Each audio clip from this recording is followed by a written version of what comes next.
Good afternoon, everybody, and I'm going to apologise in advance if I suddenly disappear from this webinar. I'm having battery issues with my laptop, but hopefully it won't interfere too much. But good afternoon. Thank you very much for joining this webinar, and so good to see so many of you have made time out of your day to listen to us. So by way of introduction, my name is Mike Whitehead. I'm Environmental Team Leader for Highways England and the Policy Lead within the company for water quality and flooding. And Josie, who you've just been listening to, is a senior advisor working in my team and on this particular project. But today's project, which is about the investigation of microplastics in road runoff, is a project we've been running over the last 6 months, and it's been led on our behalf by Mike Barker and Judith Brammer. Judith is a principal environmental scientist at Atkins and is currently leading on the microplastics element of UK water industry chemicals investigation programme 3. And Mike Barker has worked with Highways England for many years now, over the last 20 years. He's principal hydrogeologist at Jacobs and has supported me with the update and improvement of our policy guidance in a number of different areas. So that's the project team, and if we move on, Josie, I'll come on to the introductory slides before handing over to Judith and Mike to run through the presentation.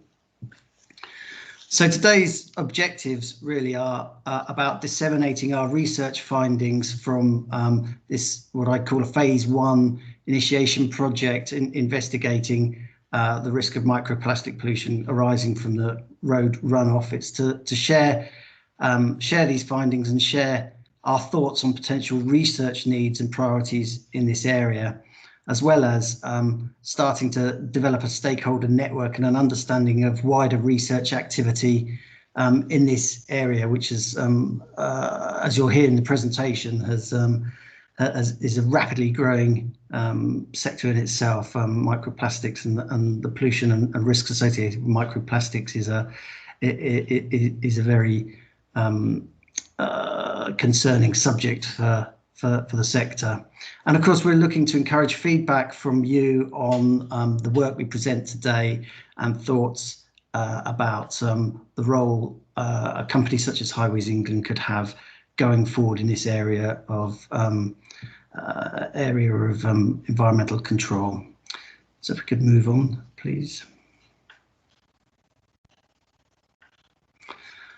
So by way of background, really, Highways England has undertaken over the last 20 years an extensive research programme into pollutants in highway runoff, and this culminated. We did a solid 10 years of research to try to understand the pollutants within highway runoff and their potential effects on the receiving environment.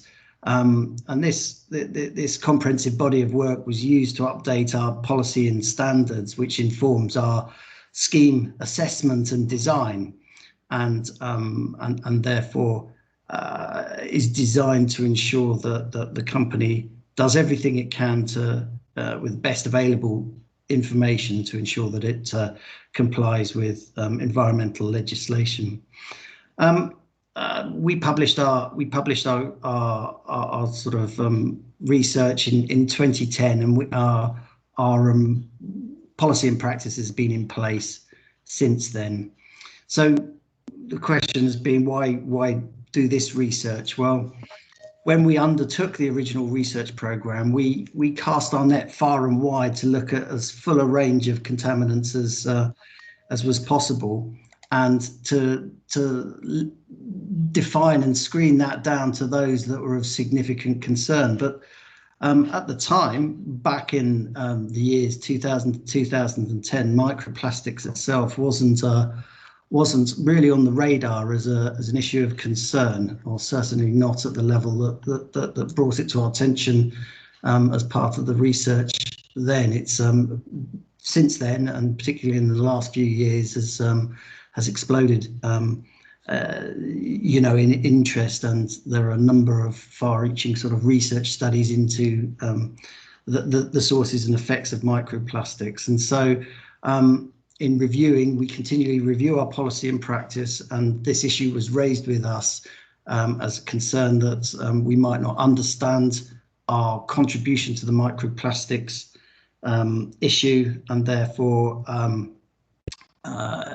we needed to go back and review our practice. And so the first step was this particular project to review the current position and understanding of microplastics and its relationship with the strategic road network. But in addition to that, it was timely to sort of say, well, besides microplastics, are there any other contaminants of concern, or has anything changed since we last undertook our research program that we might need to consider and update our policy and guidance on? So that was those were the key drivers for this particular research initiative. So this was a timely moment, and in discussion with the Environment Agency around that, it seemed a good moment in time to step back and review past practice and review present needs. If we could move on. So to help us along the way, a project steering group was established, and notable members of this group that guided us on our way through the process are Danielle Ashton, who is a research manager at the Environment Agency for the Air, Land and Water, and Alice Horton from the National Oceanography Centre.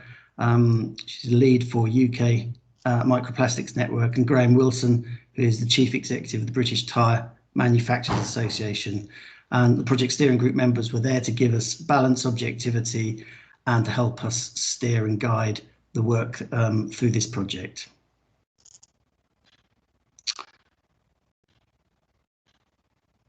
So at this point, I'll hand over to you, Mike, I think, and if you could take it from here. Thank you very much. It's going to actually be Judith Brammer. So it's okay, we've changed the order of things, Mike, no problem.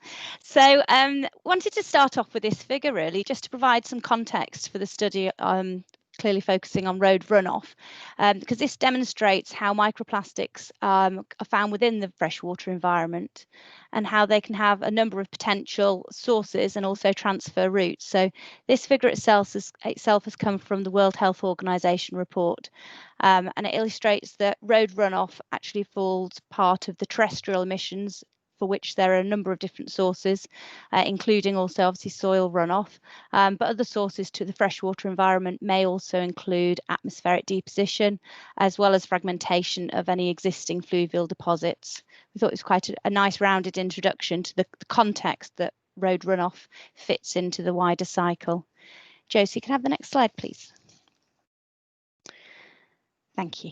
So to start with, if we have a look at the objectives of the piece of work overall, initially we were looking at producing a literature review to assess the risk on aquatic pollution from microplastic and other new or emerging pollutants of concern from highway discharges. And the second output was to establish the presence or absence of microplastics and other agreed pollutants in road runoff.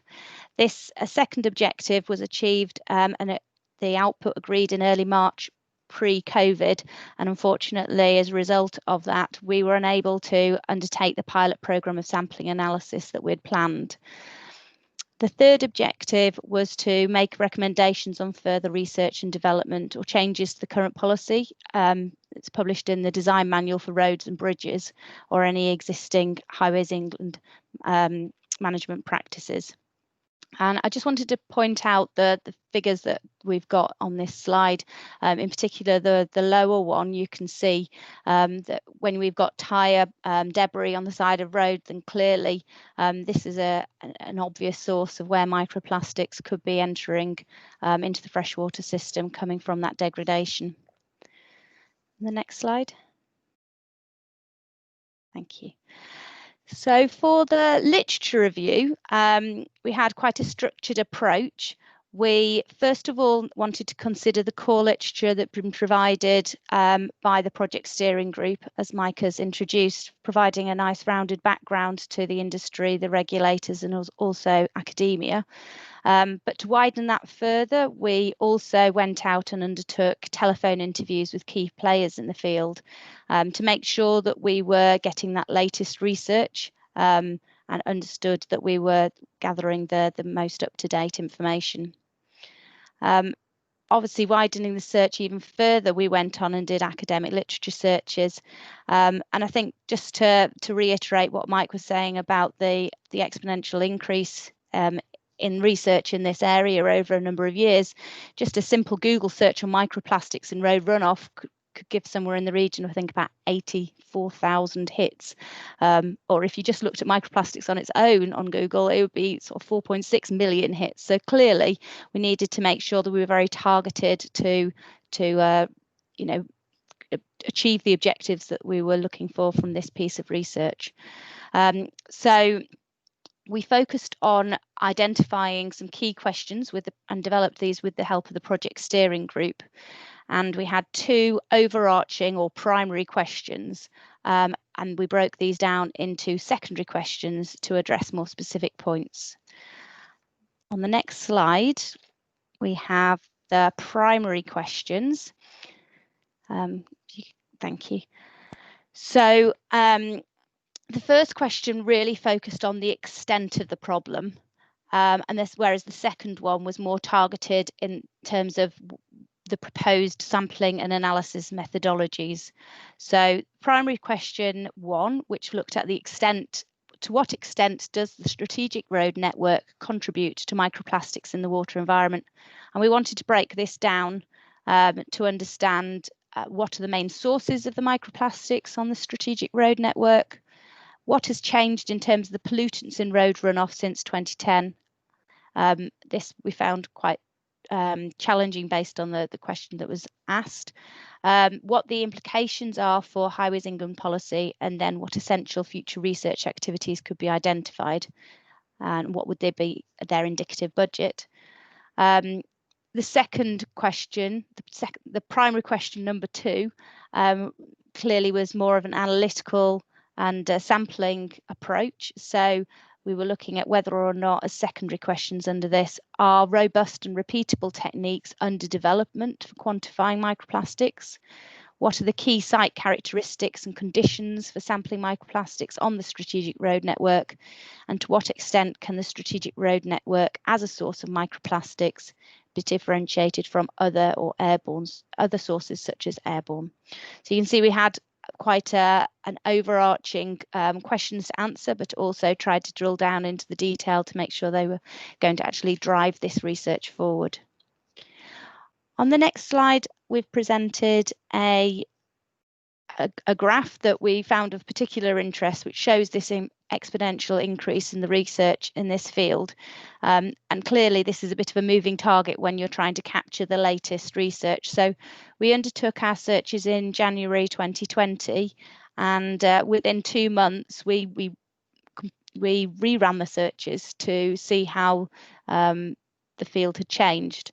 And for the first question, we added another 42 hits, so about 20% more responses. And for the question on sampling and analysis, we had about 15% more. So you can see that, you know, if we went and repeated that now, that would continue to increase. So clearly, this is a fast developing field, which is great to see. So I'm going to move on now to the key findings from the literature review. The first slide focusing on that primary question 1. So to what extent does the strategic road network contribute to microplastics in the water environment?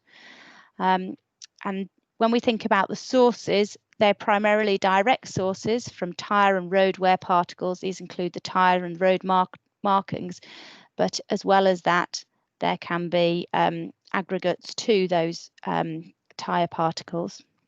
And we found that these formed one of the most significant, if not the most significant, contributor to the microplastic pollution in the water environment. Somewhere in the region of 40% or more were coming from this source. But in addition to this, we have sources such as the litter and indirect sources such as soils. And at this point, I just want to point out the figure on the right-hand side of the pie chart. And here you can see we've got 28% being represented from this literature review that was undertaken in 2017, 28% from tyres and 7% from road markings. And I should emphasise that the sources of information that are talking about where the microplastics are derived from tend to be based on modelled information rather than monitored information at this point in time. So moving on to the behaviour of the microplastics and trying to understand that to then be able to characterise what information is out there, we found that microplastics are comparable in their behaviour to that of suspended solids. However, there are some very important differences that need further understanding. For example, the nature of the contaminants that are aggregated to tyre particles or sorbed onto the surfaces of microplastics clearly expect to be different, and the rate of the breakdown into smaller particles.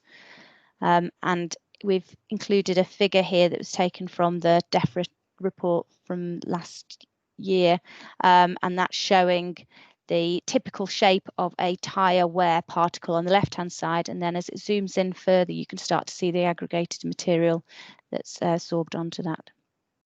So the density of the microplastics is clearly a primary property that's going to determine the transportation and therefore the fate, but they do tend to accumulate in sediments, and therefore the monitoring is recommended to focus on that aspect, and therefore typically expect concentrations to decrease away from those primary sources. And it's acknowledged that any sorbed chemicals are also likely to be different to those that you would see from sediment. So similar to previous Highways England research, we've seen expect the key characteristics of the site to be important factors in determining the amount of microplastics found. And these would include things such as the drained area, the traffic volume and behaviour, rainfall volume, intensity, as well as antecedent conditions, and also whether the location of the monitoring site was an urban or rural area. So understanding these site characteristics is a vital element to understand the generation, the pathway, and therefore the ultimate receptors of the microplastic pollution. So if we move on to the responses from the second question, PQ2, just to remind you, that's what's the most appropriate sampling and analytical methods to use to quantify microplastics of key interest to the strategic road network. It's very clear that the lack of a standardised analytical technique to be able to record the microplastic fluxes means that different studies we struggle to compare and verify the differences between them. Some techniques give a particle count, whereas others give mass. So and also the technique that's required for the analysis of rubber is a destructive, therefore bringing complications in identification of the sources. So tyre and road wear particles, TRWP, are typified as elongated black materials with a particle size of between 5 and 250 microns, and these can include bound road materials. The polymer composition itself can help to identify the source, but as I've just mentioned, this can be compromised by the analysis type used. Future increase in the use of electric vehicles on the strategic road network will also have implications for the pollution due to generally an increased weight and therefore wear characteristics compared to an equivalent internal combustion vehicle. And also the adoption of quicker and cheaper and ideally field-based methods for analysis would significantly assist in the understanding of the scale of the issue. I wanted to show you this figure to illustrate the different range of tyre and road wear particles that could be derived from road runoff. The left-hand columns showing the actual degradation of road from the tyres themselves and the rubber. And if we move towards the right-hand side, we've got road dust particles as well as the road paint markings. And the polymers in this figure are of less relevance to the UK network, as they're only, this is a Norwegian paper. So I'm going to pass on now to Mike Barker, who's going to talk to us about how we've used those literature review findings. Thanks, Mike. Thank you, Judith. If we go to the next slide, please, Josie. So how can some of the findings from the literature review inform the type of research we should consider going forward? I'll try and cover that in the next few slides. One of the interesting outcomes from the review suggests that up to 80% of microplastics can be captured by retention ponds and other such devices, although the efficiency and efficacy of individual treatment systems requires further evaluation. And a lot of the papers identified that remobilization from such containment systems was a potential issue. So there is a suggestion, therefore, that existing treatment systems and containment methods already on the strategic road network do capture microplastics, but we need to know this a little bit more quantitatively to improve our assessment and evaluation methods. The next slide, please, Josie. So apart from the lack of standardized methods that Judith has already identified, what have we learned from the literature review about the sampling analysis of microplastics? So we considered these when we developed a methodology statement, which we were developing as part of the research to inform the sampling and analysis program, which we had to drop due to COVID-19. But pretty much the general principles remain the same and are pretty similar to those general principles that were applied when Highways England did that research in the last couple of decades. So typically we would take multiple water and sediment samples as close as possible to the discharge point. We take composite samples of sediment. We try and capture water during a runoff event following an antecedent dry weather period, preferably of at least 24 hours. And the sampling approach would really need to be determined on a site-by-site basis. So, for example, we might want to use auto samplers to develop event mean concentration data across a rainfall event. In terms of the analytical methods applied, as identified by Judith earlier and from the literature review, there are two fundamental methods that we'd look at, one being the thermoanalytical techniques such as pyrolysis, gas chromatography, mass spectrometry, and I'm amazed I could say that without stumbling, or spectroscopy techniques such as Fourier transform infrared spectroscopy. Those two methods in combination give us the weight, dimensions and particle numbers of tyres, but also give us the type of plastic polymers present. However, the lack of empirical qualitative evidence from the literature review supports the need that a further monitoring and sampling programme is a critical requirement going forward, and we think it's justifiable to spend additional money on such research, doing field surveys and field sampling. Next slide, please, Josie. So as was mentioned earlier by Mike, we also reviewed possible changes in pollutants in road runoff since the previous set of Highways England research. We actually looked at a very long list of over 200 chemicals of concern that were provided to us by the Environment Agency. We looked at that against evidence taken from the previous Highways England research and what was found in the literature survey. Obviously, we tried to focus on road runoff sources such as tyre wear and surface abrasion. And those sources generically have not changed significantly, although as Judith mentioned, the use of electric vehicles may change that somewhat. Their use isn't probably sufficient to lead to any change in sources at the moment.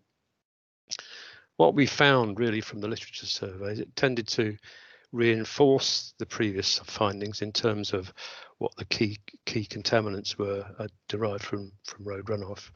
And on that basis, the original research still stands up reasonably well. However, there was one significant change: polyaromatic hydrocarbons, which are present in road runoff. Both EQS values and analytical limits of detection for PAHs have lowered considerably since the original research. So in the original research, for example, the limits of detection used were actually less than the EQS values. So these do warrant further evaluation. However, I think fundamentally it's the new hazard is represented by the microplastics, which not really been looked at before. Next slide then, please, Josie. So in terms of opportunities for further research, at the present time, we feel that there is more robust research and more empirical evidence needed to determine the occurrence, distribution, etc., of microplastics in the road runoff. And it currently we don't feel there's any need to change in HE policy or assessment processes. What's clear is, as well as pursuing their own research directly associated with the SRN, Highways England also need to contribute to collaborative research. So the research undertaken by regulators, vehicle tyre manufacturers, etc. And clearly there's quite a significant role for academia. The number of universities involved in this type of research is scaling up all of the time. So it's clear then that Highways England need to focus on where their processes, their assessment, design or intervention measures can have the biggest impact on this potential issue. Can you go to the next slide then, please, Josie? So what we tried to do was identify sort of key and fundamental research areas. So this table here represents what we consider the sort of highest priority for research. And as Judith mentioned earlier, there is a real need for a standardized sampling and analysis process so that we can get some consistency across studies and get some compatibility between studies. That was effectively a real blocker to taking things forward and understanding the wider context of microplastics in the water environment. The next sort of block in the table is about understanding the sources of microplastics, their distribution and type, and how they are transported through highway drainage and hence potentially into the water environment. Fundamentally, this is down to undertaking field sampling and analytical studies, and at the same time as gathering further information on microplastics, we can also look at these other pollutants of concern and the PAHs, etc., that we mentioned earlier on. So again, what the outcome of that is that we need to have some sort of quantitative evaluation of the present scale, distribution, concentration of microplastics on the network, so we can really fully understand how sources and site characteristics control how those microplastics might pass through highways drainage and out into the water environment. And fundamentally, that would lead to an understanding and an evaluation of whether we need to change Highways England's assessment methods, their approach, their standards, etc., etc. So a kind of parallel to that then, I suppose, is what is the influence of road drainage in the transport of microplastics to the water environment? And that's really about getting a full understanding of the source pathway receptor linkages. And part and parcel of that really would be to understand the relationship that we mentioned with suspended solids, which seem to behave in a very analogous way. But can that be used to help understand the kind of design standards and assessment methods that we apply to road drainage? The next slide then, please, Josie. So then some important but perhaps lesser needs. Arguably the first one of those is actually quite a significant need, is to understand the efficacy of treatment systems. I mentioned earlier on that the literature review suggests that up to 80% of microplastics might be captured by existing SUD systems. So we really need to have a better handle on that and understand what systems are allowing us to capture microplastics on the network. And then the other two research areas that we've identified really relate to perhaps lesser sources of microplastic pollutants on the road network, being in particular road markings, road paints, etc. Are there new materials that we can use? Are there different ways that we can use road markings on the road network? For example, in Norway, the road markings are often incised into the surface of the roadway, so they're not actually proud of the roadway, so they are actually subject to less wear. But fundamentally, it's really about selecting less hazardous, let's say, sources of road markings. And the other thing is to try and develop or revisit Highways England's littering strategy to try and focus on key hotspots and to develop strategies for a more targeted litter removal. I just want to say on these sources, actually, one of the things that came out of the literature review is it's been very difficult to separate out how significant road markings and litter are compared to tyre wear. I think there were no kind of real figures backed up with empirical research that we could use, but I think both of these are counted as fairly important sources, so something we do need to look at in the future. Next one, please, Josie. So then this is a summary of our findings, and I think it's important to reiterate that research into microplastics is rapidly evolving, as Judith mentioned earlier, and there's constant change in this field. And I'm sure that a lot of people on this webinar will probably contribute something that we're not aware of, and I think that was just one of the risks of undertaking this review. However, there is this consensus that road-derived microplastics, and particularly tyre and road wear particles, are one of the main sources of microplastics in the freshwater environment. A key constraint to understanding this is this lack of standardized sampling and analytical procedures. That's fairly fundamental to get those right, so that we can really understand the outputs from the research and comparison across different research fields. There are very few empirical studies based on actual sampling from UK roads. A lot of the data comes from modelling, so looking at the potential tyre wear and how that might translate into tyre particles in the water environment, rather than actual measurements of these particles in road drainage. So there are one or two studies, but again, because of this lack of standardized sampling, it's very difficult to compare them between each other.